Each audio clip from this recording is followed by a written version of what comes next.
that. Yeah, I already said at the time this was originally meant to be a 25-minute video, but I hope that this is interesting enough that you guys get some value out of it. But just feel free to take a theater break, go to the bathroom, get some popcorn, whatever you need. And maybe I'll take this clip and put it at the beginning of the video.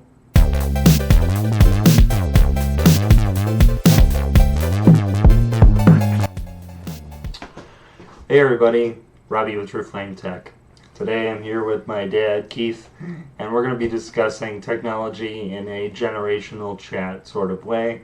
I thought this would be a nice change from the usual tutorial videos. I want to broaden my horizons a little bit. So we're going to start talking about technology in a sort of historical tone. Obviously, in this case, age before beauty. Or both. Anyway, well, Robbie, before Robbie came along, technology was just getting started. As you know, I graduated from high school in '83, and technology was like really, as far as computers and the mainstream, a lot of people didn't even know what they were.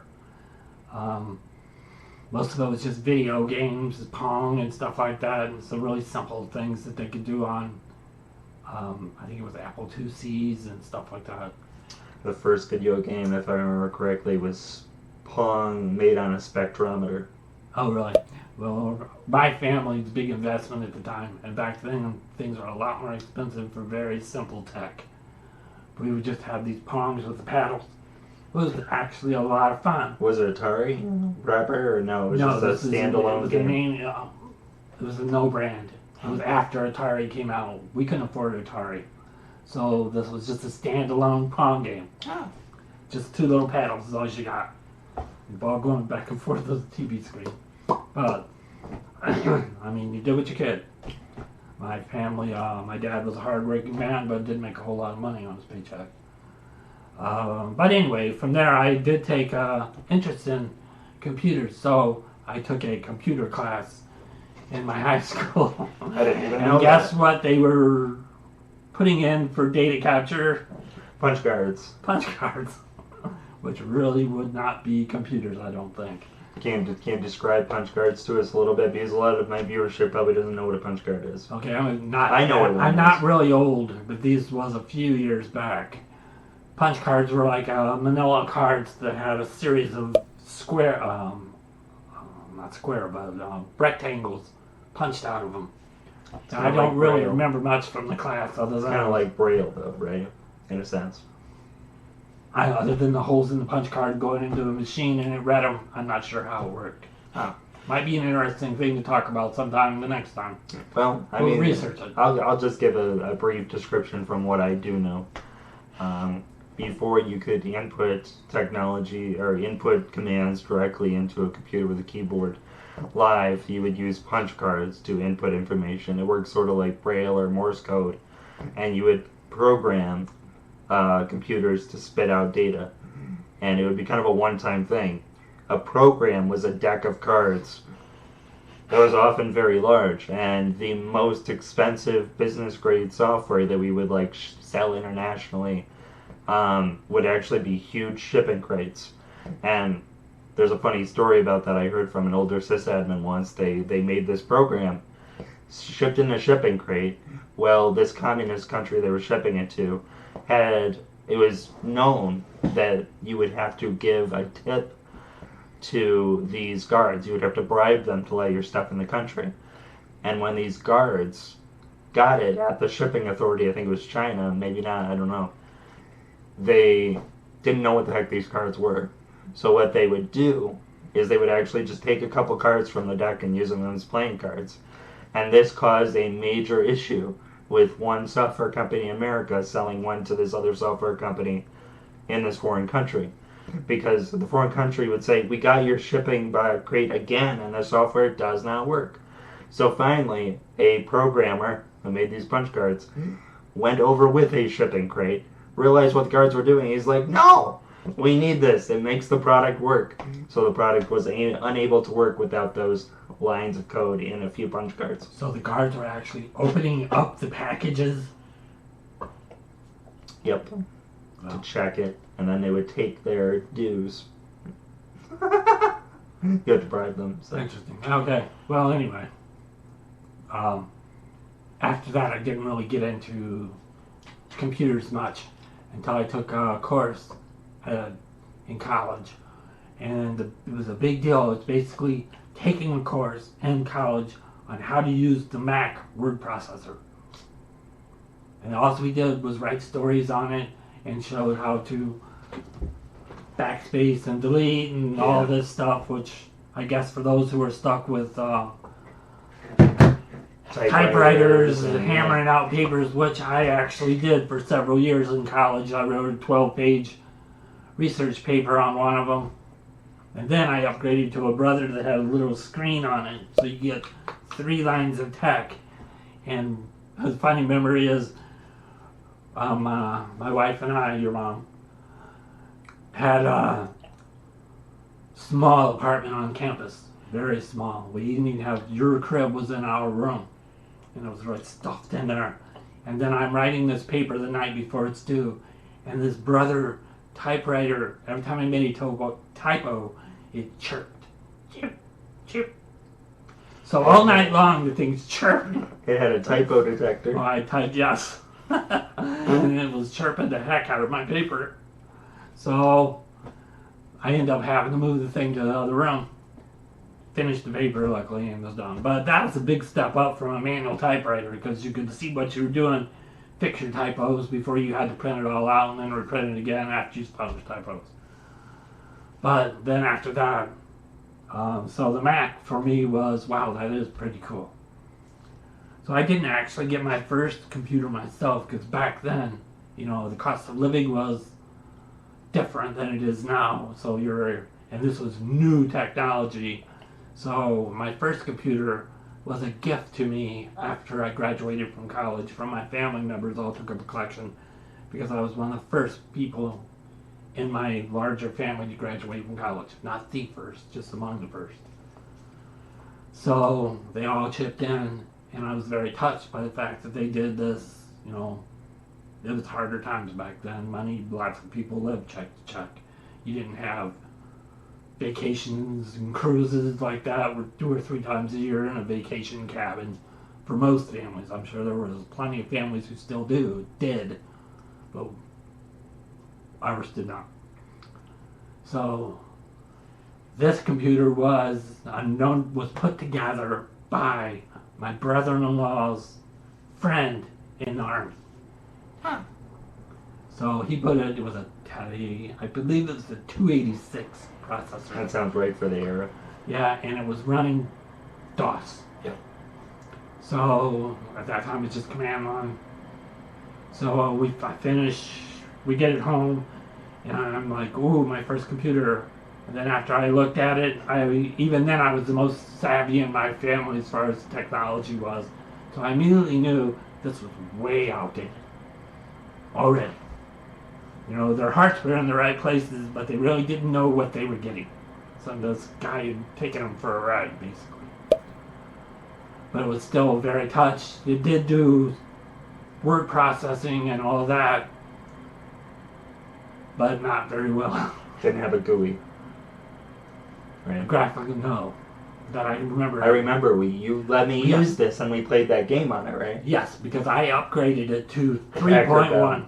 Oh, you did? I upgraded to 3.1 That right was the after one I with got the first GUI. Right. That was it. Yeah. So the first graphical user interface was 3.1. And when I say GUI, it means a graphical user interface they use with a mouse. Before that, you would just type commands on the computer. Like if you wanted to write in an email, you would type the word email, hit enter. And if everything was working properly, you would see your email in black and white. Beautiful. So we played, do you remember the couple of games we did play on that? Remember the racing game? You had Indy- to put in these big... Indy 500. 500, yeah. We had to put in 2 or 3 discs. Yeah, for different cars. Floppies. Yeah, you said there was like a little picture You of know, cars. the first one had 5.25 floppies. They were big. They were big. Yeah, and they were floppy. Yeah. Because if you also remember, and then we upgraded to the 3.5 floppies, which were not nearly as floppy. Yes. They were the 3D printed save icons. Yeah, and then the big thing after the 3.5 was the zip drive. And then we had that iOmega zip drive, but we didn't use it that often. No, because by then by the time we got it, it was already way outdated. Some things don't make sense to get outdated. Some things do. Again, those of us who work hard but live check to check, especially when you're paying off college expenses, that's why I was probably the first one in my family to go to college, because there's a lot of expenses to pay back. So on top of doing all that, almost all of my tech was secondhand. I bought very few things new. My first computer I bought for myself, once the 286 system basically couldn't do much else, was the Packard Bell. I remember that. We upgraded from 95 to 98 SE to Windows 2000 on that. Okay, and remember, we're still talking about hard drive space of, we're still talking Under a gig, right? Huh? It was under a gig. Yes. We're still talking in K. Yeah. It was Ks and it was kilobytes and megabytes, not megabytes and gigabytes. Yeah. Gigabytes were like the total size of your hard drive if you were a lucky person. Very. The only reason I remember that particular thing was when my hard drive in my XP computer died. Mm-hmm. It came with, I think, a 20 gig hard drive, and then that drive died. And I asked you, do we have like an old hard drive laying around somewhere? And you're like, yeah, we have a 1 gig one. So I barely fit Windows XP on there and LibreOffice. And if I got too many emails, it wouldn't boot. Essentially. Yeah. Well, going back a little bit, with the Packard Bell was a very good computer. I read, I got a lot of my tech information. Back then there wasn't YouTube and all these things for your people to post interesting things for you to see and learn. So you had to go out and find information. It wasn't constantly a flood of dopamine from the latest and greatest YouTube video. Yeah, well, even the information was scarce. Now you type just about anything and there's a whole list of possibilities. Yeah. Where back then you were lucky if you got any information on what you wanted. Yeah. Any good information. And then it was through a dial-up connection. So if you wanted to sit around and wait for the information, you could do that. But it was smarter to go to the library at that point, or to pick up the free computer magazine. Or you do what I did. I had subscribed to Ziff Davis publication. And Ziff Davis, I think, is still around. They have just a different digital footprint. But they had PC Magazine, and I would read that cover to cover. And some of the people I work with said, "You read all that?" Well, I was one. Leaders are leaders. Yeah. Well, wasn't long after that already, thinking about Linux and stuff. Linux has been around for a while. Somebody gave you Red Hat at one point. I bought Red Hat. You bought Red Hat, really? Yeah, I bought Red Hat, and I had it in the box. And this guy, we were having our house evaluated for Windows, I think, the one in Greece. Right, yeah, not Windows, the operating system, Windows, the house. The house Windows. And the original's the OC, man. And this made my day that day, because the salesman looks and he sees this Red Hat box and says, "Oh, that's Linux, right?" Which is actually pretty surprising. No salesman knew that. And at the time, this was 17, 18 years ago, and that guy was closer to my age now. So the fact that he knew it was kind of surprising. He said, "Wow, you must really know computers." So I'm like, "Yeah, I know computers." Did you ever successfully install Red Hat? Yeah, I did. But I never could get it to do the things I wanted it to do. And I had a baby, and I worked a full-time job, and a part-time job in the evening. So I just simply did not have the time to put into really learning how to make it work. So throughout your history and my history, I tried Linux on several different occasions. And every time I end up going back to Windows, just because I needed to do what I needed to do now. I don't have time to figure out some of the things that it can do. as long as you know where to look. Even Right. though that's getting easier, I'm sure you're going to tell us all about that eventually. Oh yeah. Okay, so I'm boring people with my life history here, but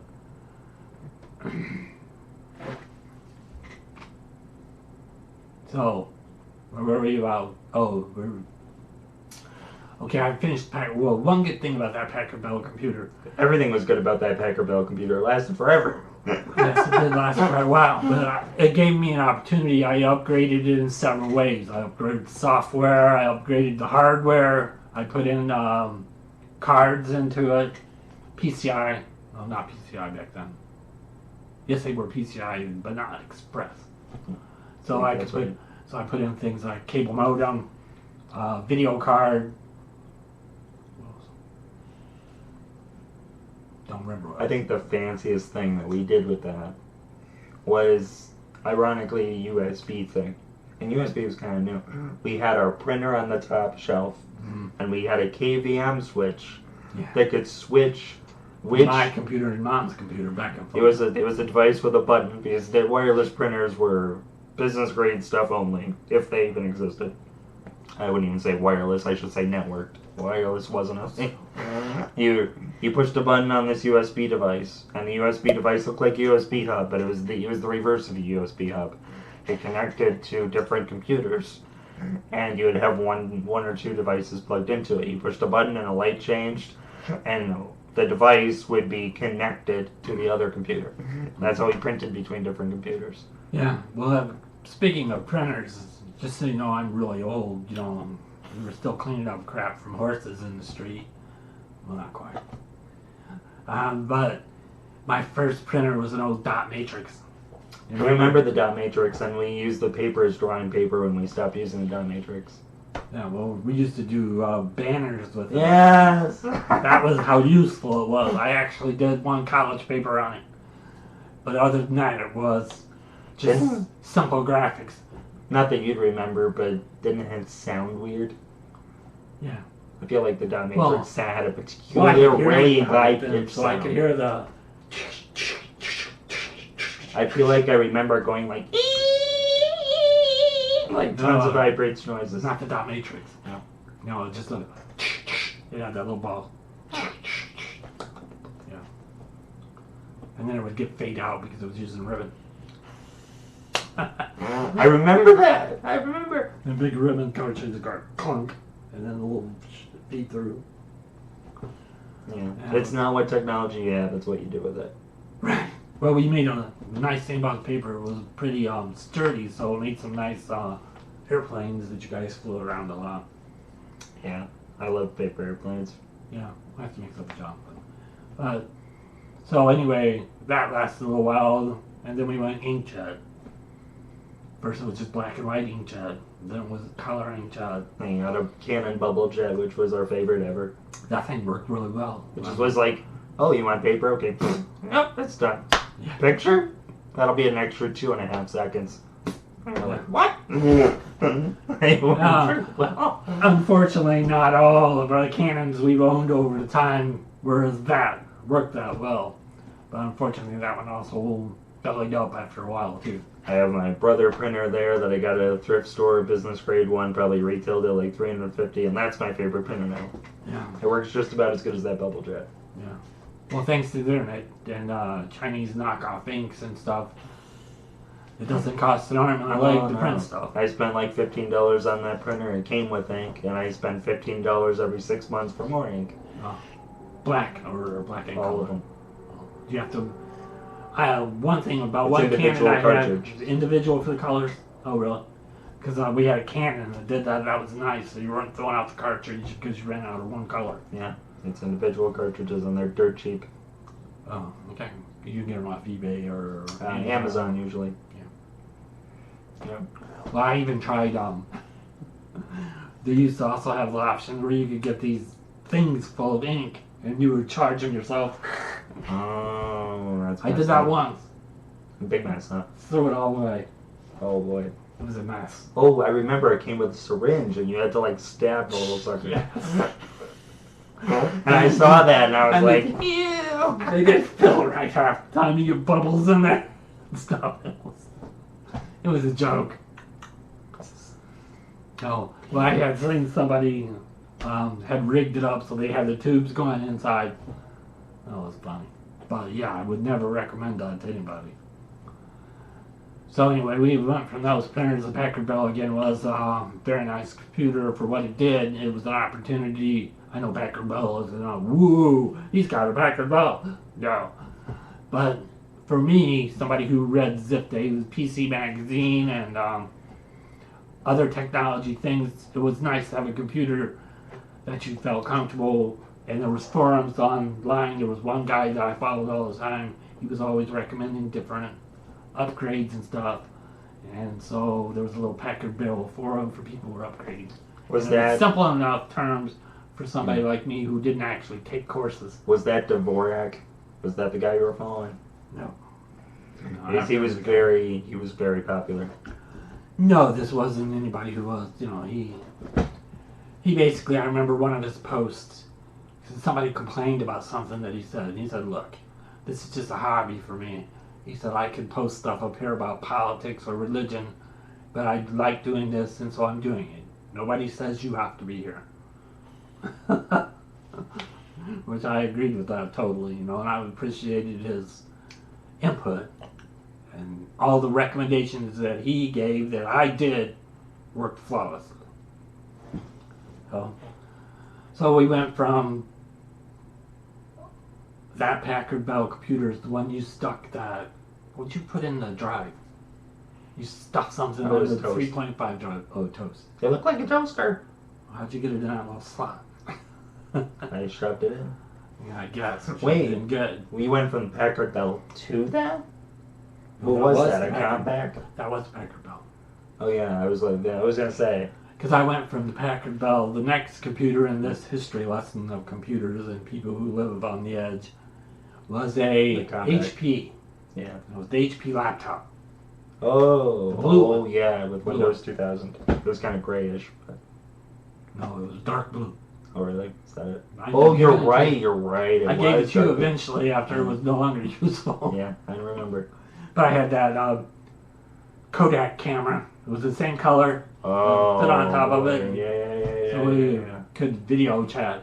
Yeah, on MSN. So I set up- that was so bad. Yeah, I set up video chat with my family the first time in Illinois.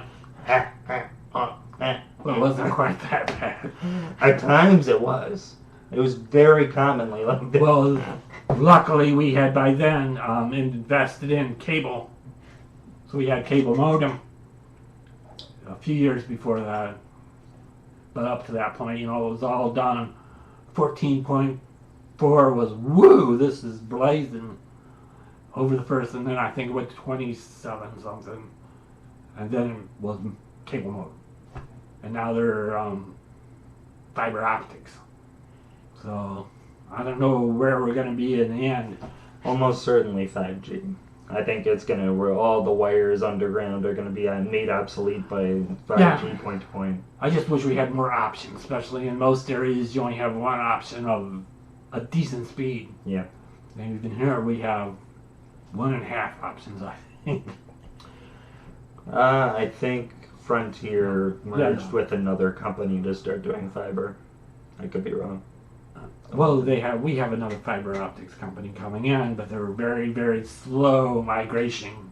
They're very smartly controlling costs as they go along. Instead of trying to spread it out to everybody, and then they get themselves in so much financial problems that they have to back off totally. Yeah. I mean, when you're going up against the big boys, you gotta do it smart, and scaling is important. Yeah, so what I heard, they're very dependable and very fast, and cheaper than Time Warner. At least that's what they were a year and a half ago when I put my deposit down. Of course, the deposit was only $10, so I guess they just wanted to show you were really interested. So, And it gives them some stored up capital. yeah, right. So you use what you have, build it up a little bit, and keep going. It's kind of like a Kickstarter. Basically, they're in a few different areas, but I'm hoping they'll slowly get to us. Give us another option. Maybe once we have that other option, Time Warner, we have other options too. I mean, they do have a 900 bit Yeah, so the Gigabit. reason why they can offer that now is some of the cable companies invested some research into new frequencies, basically. And I may not be using exactly the right terminology, but I think the terminology is DOSIS version 3 or something like that. When you get a cable modem, it says DOSIS version capable, and that's the frequency that modem can accept. And the higher version of whatever frequency these modems accept, the higher bittage you can get, essentially. Yeah, and unfortunately, it's not totally stable because we have a friend that has the higher Oh, really? bandwidth. That's not surprising. It's kind of beta. Well, he just keeps slowing way down. So he checked it. He said, "Well, it's not going so down so far. It's affecting me all that much." But I paid for the higher bandwidth, and they were taking my money, but not giving me what they said. So when he calls them and explains to them, they said, "Well, okay, well just call us every time it happens, and we'll reimburse you." Okay. There was one guy who did something similar. He set up a server on his network to detect his internet speed every couple hours. And every time it detected that the internet speed was slow, it would send a tweet to the internet service provider's support Twitter. And it would just flood their Twitter with, "I'm paying for this. I'm getting this. I'm paying for this. I'm getting this." Well, he did the same thing on the phone, and they said, "Okay, we'll reimburse it." And I mean, it's not the perfect solution. No one have to call or watch it. You shouldn't have to watch it once you've paid up. But anyway, where are we at in history before we got sidetracked? Well, we're talking about Packard Bell, and I want to talk about Packard Bell just for 1 second. Packard Bell is a company that not a lot of people in America know anymore, but it's a company that is more in Europe now. They still exist. I didn't know they're still around. They still exist. If I recall correctly, and I could be wrong on this, don't quote me. I don't want to take away too much of my credibility here, but I think the Packard Bell is related to Hewlett Packard, who makes HP, and the company's kind of separated. And Hewlett Packard handles the U.S., and Packard Bell handles European countries. Somewhat how Aldi and Trader Joe's are actually Aldi North and Aldi South in their home country in Europe, and over here it's Trader Joe's and Aldi. I'm not sure if you're right about that. I'm not positive. Packard Bell and HP, I don't think were ever the same company. I'm not positive on that because one. Back then, Packard Bell was putting out these. What I do know for sure is that Hewlett Packard is here and Packard Bell is over there. Whether or not they were ever related, not sure on that one. Google it. I'm not sure either. We'll have to Google it, yeah. Because Packard Bell made some of the early PC clones. Yes. So. Well, then I might be right then, because HP, according to the history I've read, HP was the one who made the earliest. Well, HP also made them, but HP was considered higher quality, because this rings in my head because somebody came over, the same friend that has the high cable bandwidth. Oh yeah, really? He came over to our house, and I just gotten it, and I said, "Can you help me with this?" I said, "Packard Bell," and he goes, "Oh." And he thought it was, I said, "Hewlett Packard." He's like, "Oh, let me," he said, "This is Packard Bell." I said, "Yeah. What do you think, I am rich?" No. If I was rich, I'd own Apple, right? As a matter of fact, if it wasn't for certain things, nobody would have a computer. Good thing we're a capitalism and it's competition. Just kidding. Anyway, where were we? Okay, we're going back to Packard Bell. We'll have to Google that. Anyway, after that, we got the HP, the actual HP. It was a laptop. Some of the guys in my Bible study said, "Don't get a laptop, because if you drop it, you're out." Because back then, that was a major purchase. Okay, if I can remember what some of the specs were on this. 128 megs of RAM, right? Or it came with 64. 64K. No, megs. It was megs. It was like a Pentium 2 or a Pentium 3 with megs. Yeah, it was. I had it recently. I had it recently. It was not a Pentium 2 or a Pentium 3. What was it? Pentium, if I was lucky. Really? Yeah. Huh. It had a DVD drive, but it only had 3. It came with, I think, a 3 gigabyte hard drive. And then I did this, and then my first upgrade was to a 7 gigabyte hard drive. Yeah, I think that's what was in it when you gave it to me. I can't remember how much RAM it had, but it was a really low number by today's standards. Like 1 or 2. I think it was more than that. Because I was able to successfully load a Linux distro up on it. I wonder if I can find pictures of it or something where we can get the model number. I bet we could. Yeah, we ought to try to Google that in our photos. Yeah. Okay. And it had a DVD drive. And no, we're not advertising for Google here. Alright? Unfortunately, it's what we do. If you have a better option, let me know. Anyway, DuckDuckGo. But that's based on Google Doc. What's that? Okay, so anyway, where are we at before we got off on that? Well, we were talking about Packard Bell for a long time. Okay, now we're on the HP We were talking about laptop. PC clones. Do you want to get into PC clones a No, little? we do not. We're talking history here. We can get into these later on if anybody ever wants to hear about it. Say down there. I want to hear more about that. So PC anyway, clones. yeah, that.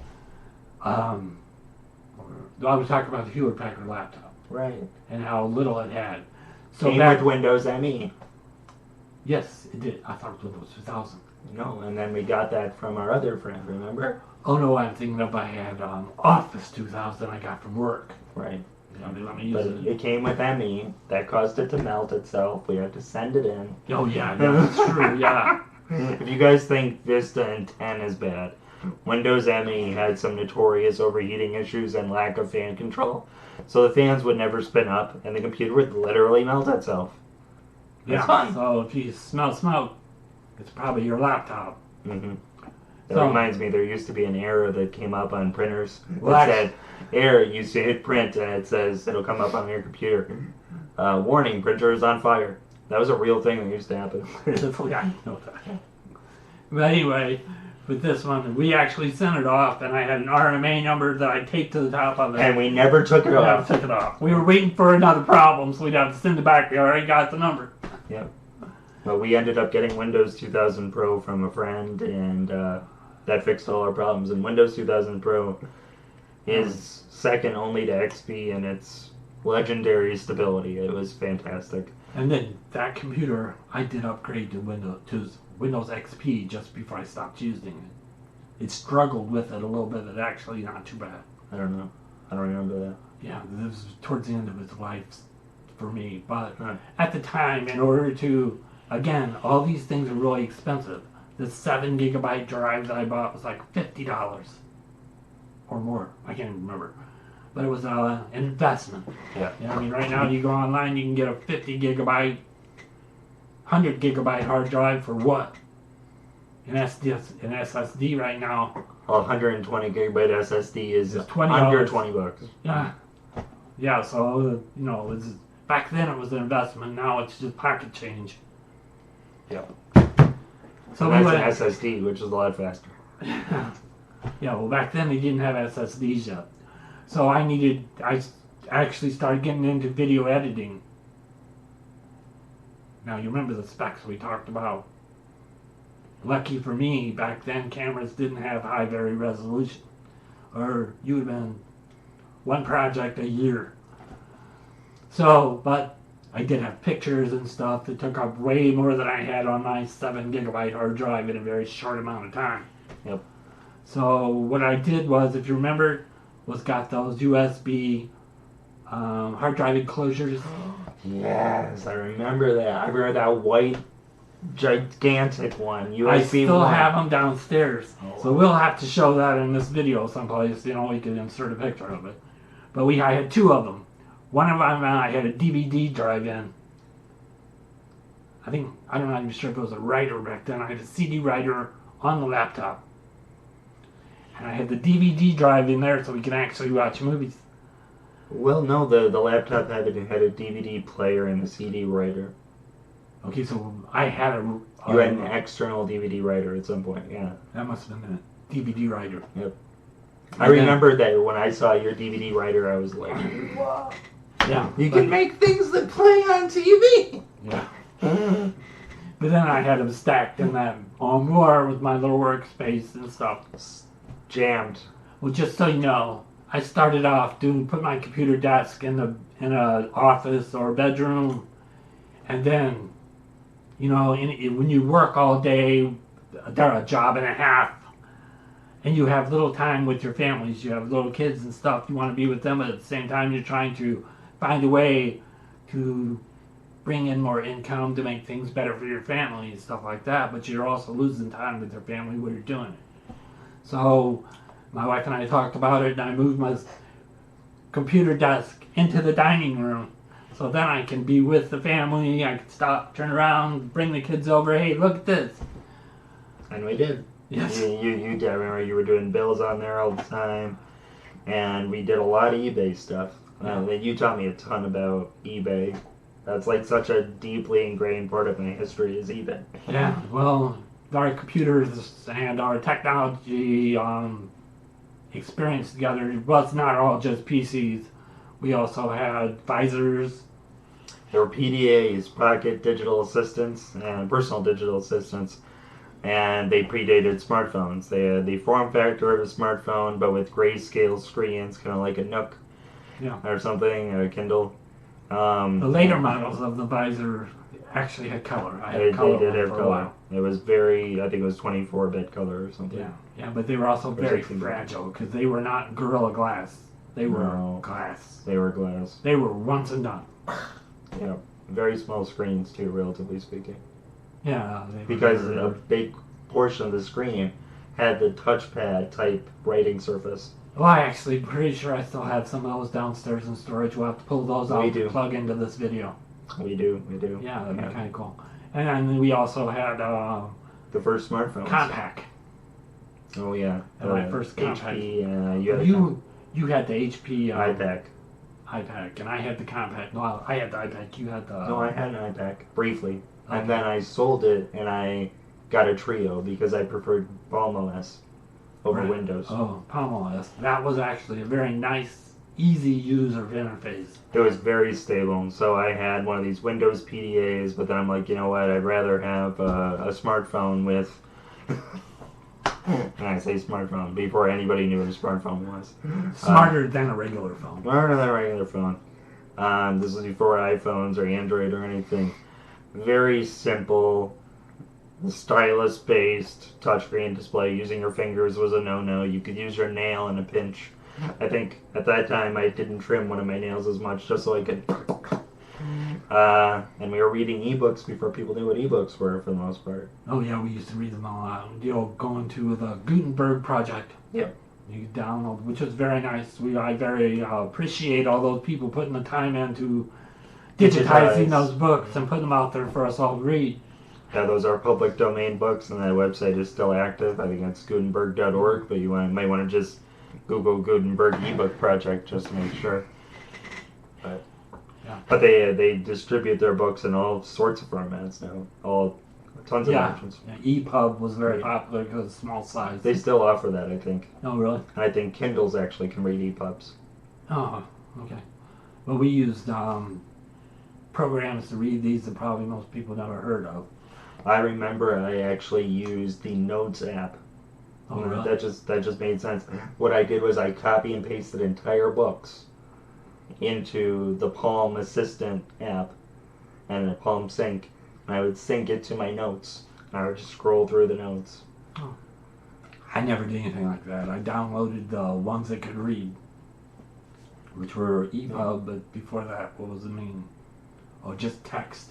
Yeah. Those are a lot of those. You could read those in just about any reader. Yep. The EPUBs had better formatting.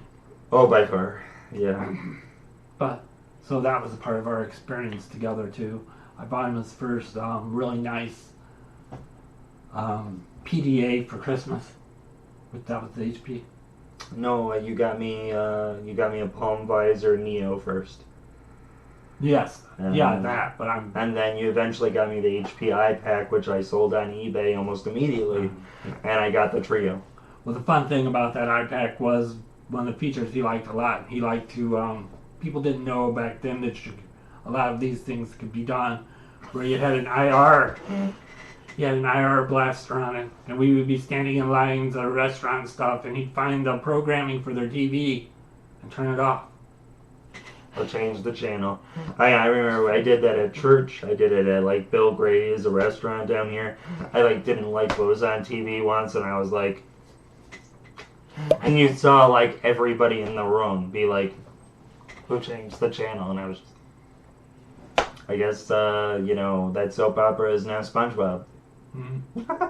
That was funny. I love messing with things like that. You can even control lighting and sound systems and crap, and like just really mess with people. It was fantastic. I mean, you have to remember, back then we didn't have like Bluetooth or Wi-Fi controls, Right. Chromecast. It was not normal to see something in a public space suddenly changing its programming. Mm-hmm. That was not common. Yeah. I did it in churches once, and it was so funny. I turned off 3 TVs at a time because they were all the same brand. I was like, oops. I just wanted to see if it worked. It worked. Yeah, well, I'm kind of disappointed the last few smartphone Samsung versions I had. The S5. S5 was the last one that had it, I think. No, that's 6 of it. I just had that 6 that still had it. So I missed IR Blast for myself because I still have tech around here that operates only on the IR. You can't turn it on and off with, "Hey Google, turn off the TV." Oops. Your phone responded. Oh. Hey Google, ignore that. Oh. Sorry, everybody, if all of your Google devices went off. Refuse to take notice of or acknowledge, disregard intentionally. I don't know what it said, but it's... It said disregard intentionally. That means you. But anyway. It said disregard intentionally. Alright. But anyway, we've gone a long way where we actually have Google Homes all over here, doing all the things for us, so we don't have to hit the IR blaster, except for we have projector downstairs and a homemade theater. Oh yeah, it's so many buttons to set that up compared to everything else. The only thing we use a TV remote for now is the Roku, which has like Amazon Prime on it, which the Chromecast doesn't do yet, or maybe it does. And then Now. And we mostly just use it for volume. That's pretty much the only reason we have a TV remote now. It's for volume. Because we can even tell our Google Assistants and stuff to play a specific television show, and you'll just throw it up there. Yeah, don't have to go beep, beep, beep, beep, beep, beep, beep. You just say, "Hey Google, play this." And it says, "Okay, I'm playing it on where I wanted you to play There it." it goes again. It's cool. You gotta get it. Even though they're listening into what you're doing. I mean, really, if you're saying, "Hey honey, give me a beer," do you really care? That's where I'll disagree, and it goes into my decentralization series. Check it out. Sorry, we were not supposed to go apolitical. Just kidding. Anyway, so Did we finish off the HP? Okay. So after the HP laptop, I upgraded Compaq. Back then it was Compaq / HP. So, but now they split. Or they haven't really split, but Compaq is doing one thing and Compaq's. Well, I think Compaq used to be the low end, and now it's gone. I just thought I had a Compaq. Actually, that Compaq worked for a long time. It was AMD. It was my first AMD computer, and I was very happy with it. The AMD Athlon single core. Yeah, and then you upgraded to a Sempron at some point. No, it was Athlon 2. Oh yeah, it had the Sempron, and then you upgraded to the Athlon 2. Yeah, exactly. That's Sempron, one of them. So, and whoa, it was surprising to me. I put in that dual core, didn't think it would make that much difference, but it did. Oh yeah, and then you upgraded the graphics card, and you upgraded to an SSD. You Upgraded went the from RAM. you went from XP to, did you get 8? You did get 8, didn't you? Yes. So you went from XP to 7 to 8 to 10. Yeah. And 10 was what just did not like it. It did for a while. Yeah, I used it for a while, but it was getting slow doing a lot of different things. And then it the just graphics straight up card, died. the It straight bottleneck, up- the CPU, I think, became the bottleneck. I was trying to do like video on one and video editing on the other, and it was just taking forever. So, actually, I used that for a lot of years. Okay. I just recently got rid of it when I got this Yeah. other laptop. What was it, like almost 12 years or something? So Long time. No, you upgrade these things. It's like in the old days when you tried to keep your car running, throwing in a new starter, throwing in this, throwing in that, just trying to stay up, keep things running. Because people Because like you- in my generation, you don't just buy things to say, "Hey, I want to be cool like him over there." You buy things because they do what you need them to do, what you want them to do. Not always, do I need to stream video? No, I don't need to stream video, but I want to stream video.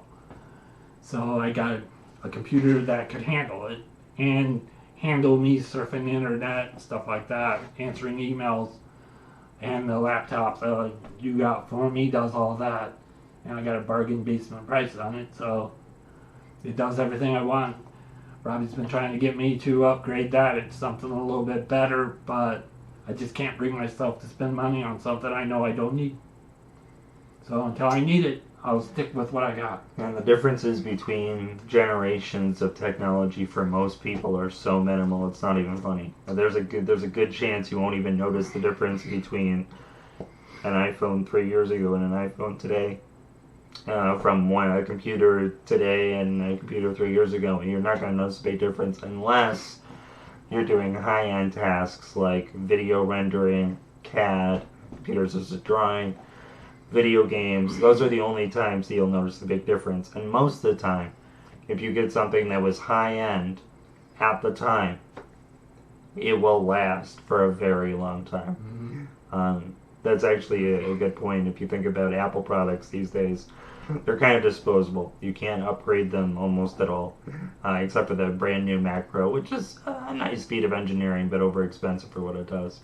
Unless you're in an Apple environment and can't change, in which case, obviously, it's the best choice.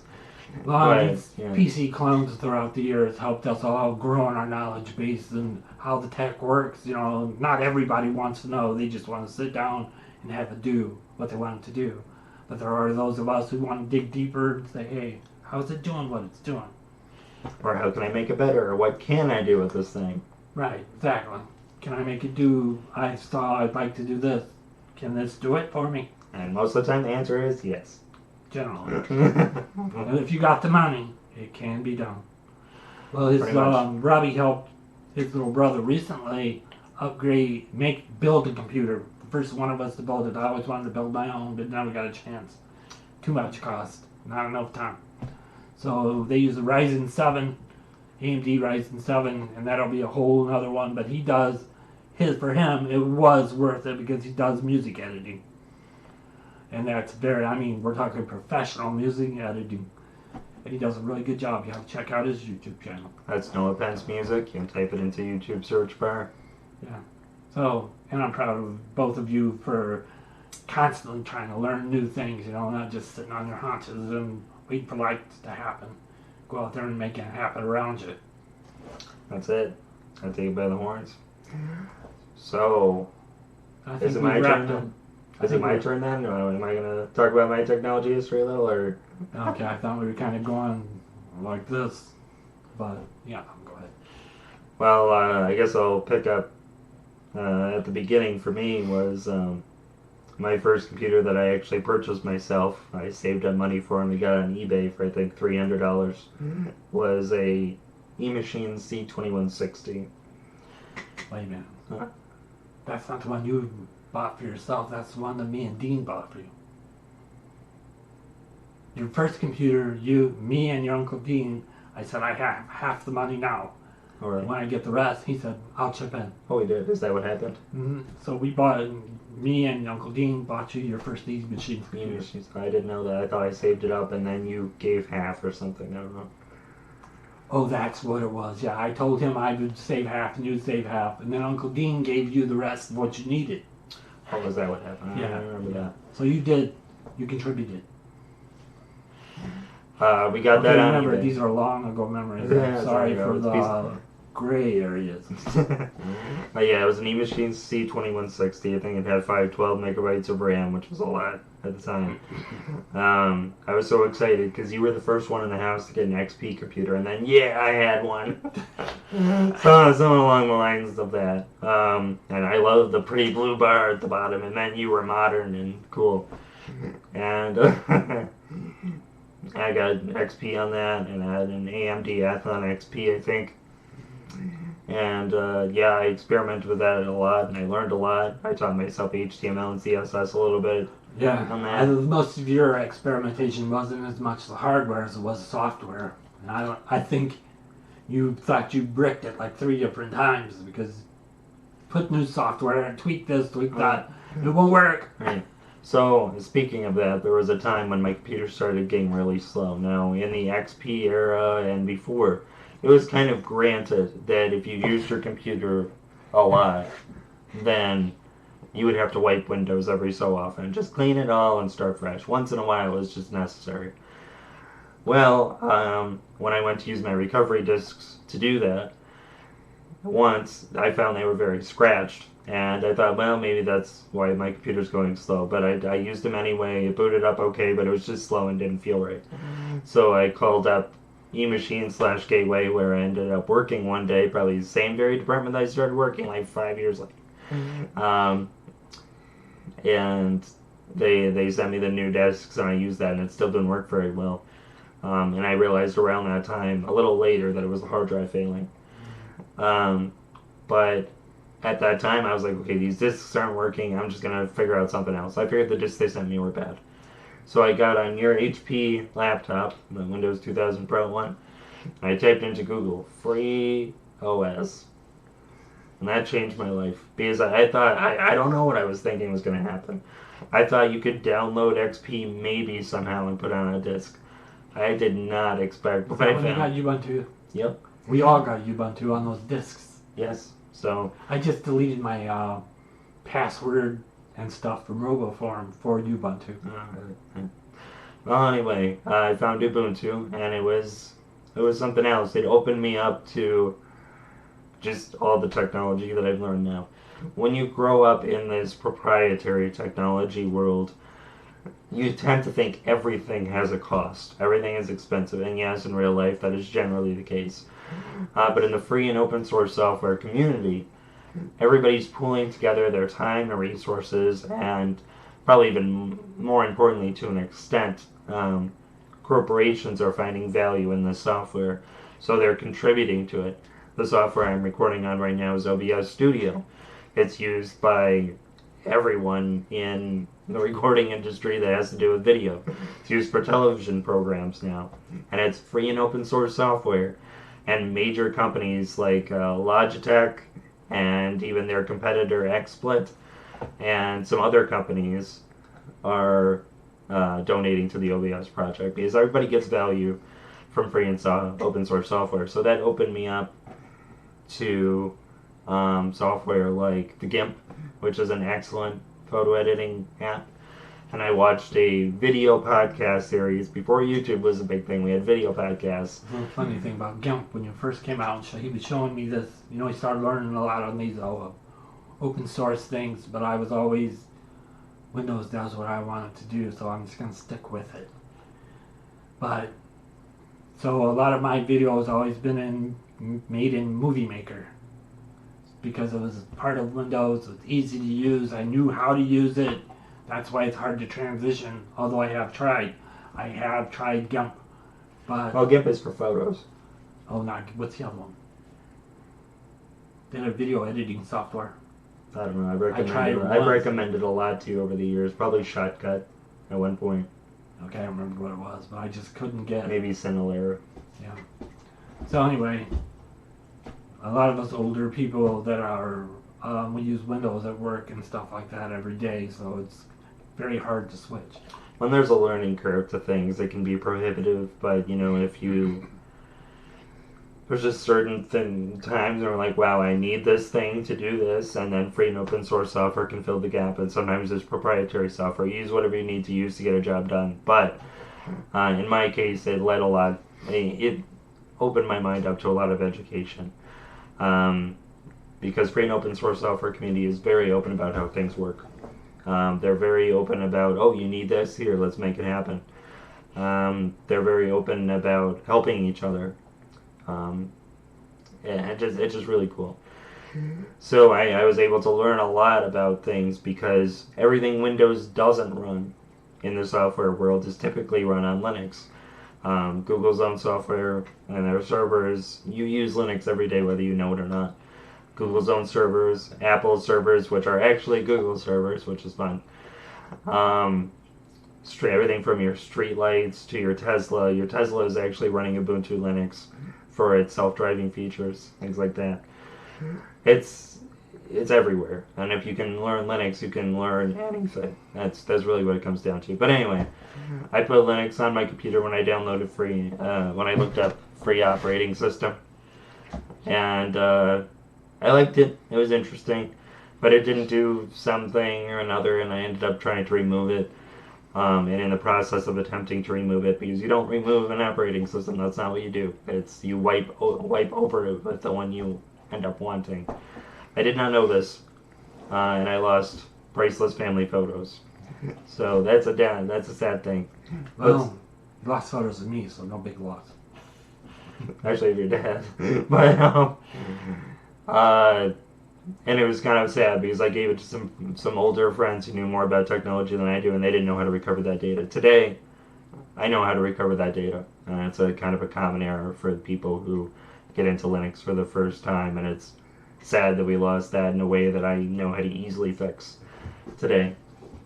But all the same, I learned a lot on it, and I ended up using Ubuntu Linux through several years of my life. I went from XP when I felt like XP was kind of bloated compared to Ubuntu. I used it. Vista came out after XP, and Vista was terrible. I used it off and on, and I'm like, okay, I'm done. And then I ended up using Linux all the way until the Windows 7 final release candidate came out. And I'm like, wow, Windows has come a long way. It's better than it used to be. And I ended up using Windows primarily from that point on. But I always had a Linux something somewhere. Whether it was a laptop that I got off Craigslist and I would just throw Linux Mint on it, or Ubuntu or Fedora, whatever I felt like doing, or Puppy. Yeah. Or I would have an old tower under my desk, like a Pentium 3 server that I named Whitey after Betty White because it just kept on ticking. Well, you also saved my computer a couple times when it would crash or freeze into going to loops, boot loops. So he would use these Linux that he put on his flash drive, boot to the flash drive, and his small form factor, and boom, there it was. Yeah. Then he would do whatever he did. What's nice about those Linux Live CDs is that or Live USBs, you can plug them into something, and now that computer's yours, more or less. And you can just copy the files off of things and rescue them, Yeah. or do things more nefarious. But I don't endorse that on this channel. Yeah. But you should always back up. I now have a backup drive. Learned your lesson. You know what I mean? Fool me once, fool me twice. Fool me 6 times. Blah, blah. Finally got one. Now I back up my drive and my wife's drive. And we're rocking and rolling. When something dies, he just has to wipe it, reload it, and you're up and running again. Yep, more or less. And that's easier than it used to be. You don't really have to do drivers anymore with Windows 10. As long as it has a network driver, you let it do updates for a couple hours, and woo, everything's back. Well, the last time they did a Windows update for, not the last time, but the last time was, that's getting ready to throw a computer. But it went into a loop that I just could not get out of. He came in and tried to get out of it, and it was stuck. So, well, actually, before he came into it, Well, I texted him and said, this isn't working. I want to boot to Ubuntu. So I loaded Ubuntu and I used that for a long time. Well, not a long time, but several months. And it did everything I needed to do except two things. It would not recognize my printer, which Yeah, he Wi-Fi fixed that. didn't- He got it to recognize generic driver for it, but it still would lack the features. But the biggest problem with it was the laptop. I wanted it to be mobile. I had to use a dongle, USB, For Wi-Fi. Wi-Fi adapter in order to use it because it would not recognize my adapter. Neither one of us could get it to work. So after a while, we talked about it more, and I said I want to try Windows again because it was a Windows 10 then. And I do like Windows 10 myself in a lot of ways. So he wiped my hard drive and reinstalled Windows 10, and we got it up and running again. Yeah, so I mean, you got to use what you need to use for whatever you have to do in real life. Real life comes first. Yeah, I miss the days when I had the time to really fiddle around with the software and that, but too much going on in life right now. The success of anyone trying Linux really comes down to, Patience. not even that anymore. It's easier than it used to be. It comes down to Still making takes patience. patience in the learning curve, but less than I'd ever needed to have. Sometimes it's less patience than Windows 10 requires with its constant pop-ups and reboots and updates that are forced and all sorts of things like that.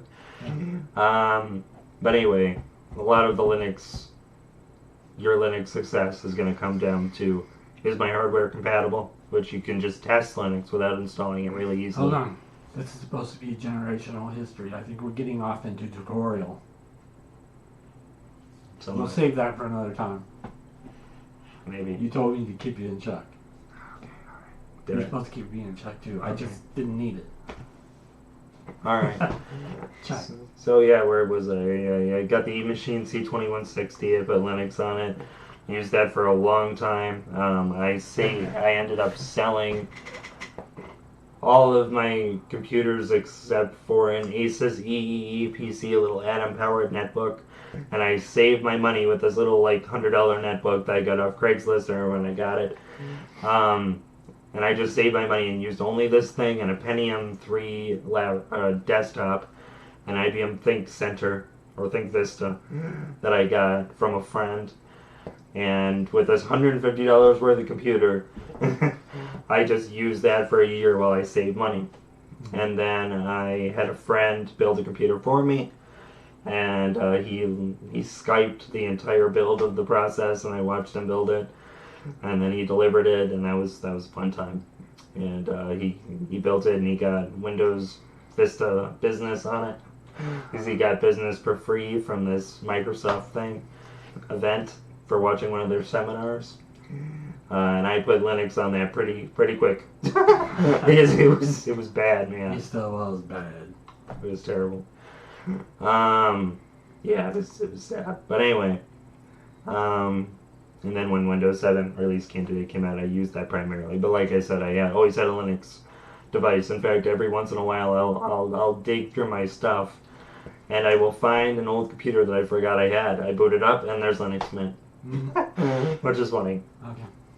Well, I think I found the last one a couple months ago. Well, one of the technology thing we did throughout, we were semi-early adopters, was the watches. This is backwards. Okay. But I actually started off with when I first realized, well, for years, until 2 years ago, I was completely deaf. Now I have a cochlear implant. So back when I was totally deaf, I wanted to be able to communicate with my wife if she needed to get a hold of me with, I had 3 little kids. So I got this Chinese knockoff when I heard that, hey, it can communicate with my phone because I couldn't hear it ring. And it would give me messages. And it worked. It was just all blue text line going across the bottom of it. Oh, I remember that now. Yeah. So I used that for a little while. And then Kickstarter, his story, one of the biggest first on Kickstarters was the Pebble. Pebble. Yeah. That was really the first smartwatch in a sense. Yeah, so I bought a Pebble, and I used that. It was the nice thing about the Pebble was that the battery life was a long time. It worked, did what it said it was going to do. I could check my messages, and basically that was what I got it for. So I was happy with it until it died. Just stopped working. Sad. Yeah. So we upgraded from that to Asus ZenWatch. With Android One. Wear. And he has Asus ZenWatch 2. For a while, me and Robbie and his little brother all had the ZenWatch 2, which are, at the time, I thought they were the sleeker looking watches. You had the Samsung Galaxy watches and some other knockoffs, and what was the other one? We had a refrigerator that was made by them. Oh. Life is good. LG. Life is good. They also had a smartwatch out at that time. But I actually thought the Asus were nicer looking than them, and they were also more affordable. And then when we got it, it did what I needed it to do again. But it did a little more. It had a lot more watch faces, and you could see the weather, the date, and blah, blah, blah. And you could change it when you're going out on a hot date with your wife and stuff. So it looked more fancy. Okay, we didn't go on a lot of hot dates, but you know, some people would. The feature is available. Yeah. So anyway, we both had that, which added Wi-Fi connection and ability to has a speaker on it and a microphone, so you could actually receive calls.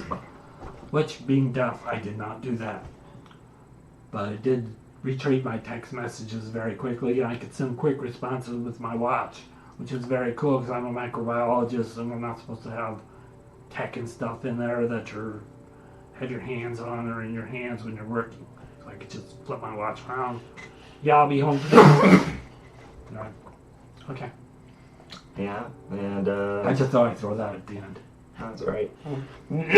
So before I got my first custom build, I had a Gateway MX6453, and that was a laptop, a Windows XP Media Center edition, which I loved. Ubuntu was not very compatible with that, but I still tended to use it because I didn't like Windows very much at that point. And then I'd end up selling that and downgrading to the EE PC to save up with the custom PC. After the custom PC, everything gets a little fuzzy. I went through a couple stages of life where I had to sell almost all of my technology. There was one time where I literally dug in like my junk pile of hardware, and I managed to build a laptop out of it. I mean, it's not as crazy as it sounds, but I managed to like take all these parts and just managed to have something sort of functional. And I think all it took was like a $20 display that I put on the laptop. His laptop screen was broken, and I had to disassemble it and get a functional hard drive in it. And so I had a $20 laptop that was so slow. Oh my goodness. So you knew what I felt like at the end of the HP's lifespan. Oh yeah, it's bad. It was worse than that though, I'm sure. Linux or Windows on that thing was terrible because that model of Inspiron was notorious for being almost impossible to get the hard drive out. So and they would just overheat and just not handle things well. It was technically an i5, but it didn't feel like it. Felt like a Celeron. Yeah. I was so happy when I threw that thing in the trash. But Bonfire time. yeah, I had a couple custom builds in between there and stuff and all that jazz. And finally we get to right now.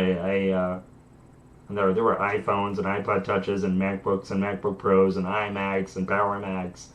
In between that, for a long time, I was an Apple fanboy, and I would always have. We had some really interesting discussions. Yeah. I was a Windows fan. He was an Apple fan for a short time. It wasn't. Guess who won that battle? For a while, to be clear, Apple was, from a technical standpoint, definitely the most stable system you could get probably during the Vista era and early and around the XP era. There was this gap where Mac OS was kind of king, but it was still expensive. But it was still worth it for the level of computer you were getting. If you were to get a PC that powerful, with that build quality, with that screen resolution, it would make sense.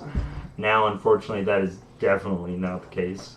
And I managed to convert a few people from Mac to Linux recently because of that. My problem with Apple was always the fact that, I mean, this is just a personal opinion, but I don't feel like I would have been able to afford a computer.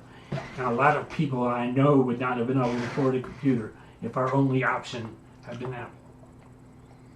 And even after I got a computer, if my only option had been Apple, I probably wouldn't have been able to learn about computers. And I mean that's their ecosystem has always been on the higher end, and they hold their value really well. So even if you were to go in the refurb market, you weren't going to save a lot of money. Well, Even if you were going the refurb market for Apple, you wouldn't save a lot of money. right. They hold their value really well because they're high end. And some people are like, oh, Macs hold their value really well. That proves PCs suck. No, that's not the case. If you look up when the ThinkPad W540 came out, what its price was and what it's worth now, 6 years later, it's still up there. It's not a cheap computer, and that's because the ThinkPads are similar build quality Check. and hardware performance. So yeah. Okay, where in the history part of it. So yeah, that got me to where I am today. Right now, I have a technology that's kind of cobbled together, but it's not slow. I spent, I don't know, maybe $200 tops on this build, if you don't include keyboard, mouse, and screen. And it's 20 gigs of RAM and an i7. It was second fastest processor in 2014. Now, I'm right on the tail end of that being a good value proposition because of Ryzen. AMD is back in the game. Now there's competition with Intel, and prices are lower than they've ever been, and performance is higher than it's ever been. AMD's performance is double, essentially, at the high end for half the cost. And that's insane. You know, nobody in their right mind would buy an Intel at this point. Well, maybe so, maybe, I don't know. That's his area. But I was very happy with Noah's Ryzen 7. That machine was beautiful. I mean, it's not as beautiful as some of you see in Linus Tech Tips builds and stuff, but, you know, not all of us have unlimited funds.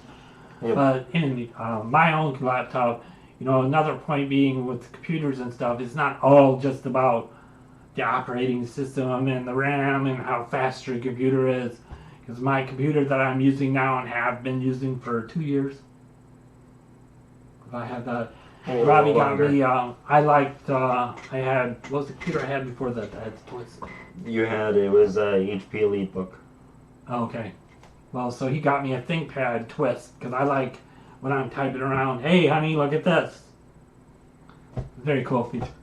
And so it's not all that powerful, it's not bad. It's a 3rd generation i7 with kind of a weird number in RAM. It's 12. Yeah, that's kind of common for ThinkPads. Oh, okay. Because one of the RAM slots of 4 is soldered. Oh, okay, that could be why, yeah. Alright, so anyway, it's got 12 RAM. But the best part of my system is the monitor.